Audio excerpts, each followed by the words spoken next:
Médiatracie cybernétique et menaces sécuritaires, enjeux, défis et réponses à l'aide de la digitalisation. C'est sous ce thème que se tient à Yaoundé le colloque international sur le cyberespace. L'initiative est de l'École internationale des forces de sécurité. Les motivations sont claires. Apporter des éléments de réponse à cette problématique extrêmement sensible et prégnante qui concerne tout le monde. Des atteintes à l'honneur, des atteintes à la dignité des personnes, la destruction des biens, bref, un ensemble de problèmes pour essayer d'apporter un certain nombre de réponses à ces questions afin d'en faciliter la maîtrise ou l'encadrement. Et à ce titre, nous nous sommes donnés pour objectif non seulement de permettre la compréhension de la notion de la médiatracie cybernétique, mais également de cerner ces divers contours et de mettre en exergue le florilège d'acteurs qui opèrent dans ce domaine.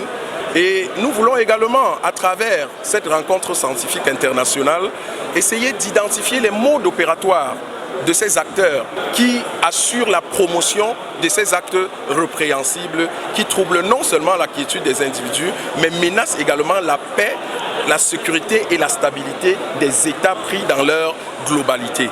Le monde fait face au terrorisme, à la cybercriminalité et à d'autres États qui minent le numérique. Et pour cela, chaque pays prend des mesures pour y faire face. Au Togo, concrètement, les autorités ont mis en place une politique de cybersécurité qui englobe justement la mise en place d'un certain nombre d'institutions de prévention de la cybercriminalité et aussi de répression. Nous pouvons citer par exemple l'Agence nationale de cybersécurité, l'adoption d'un certain nombre de lois spécifiques à la matière cyber. Donc ça a commencé bien évidemment avec l'incorporation de certaines répressions ou bien de certaines incriminations dans le code pénal.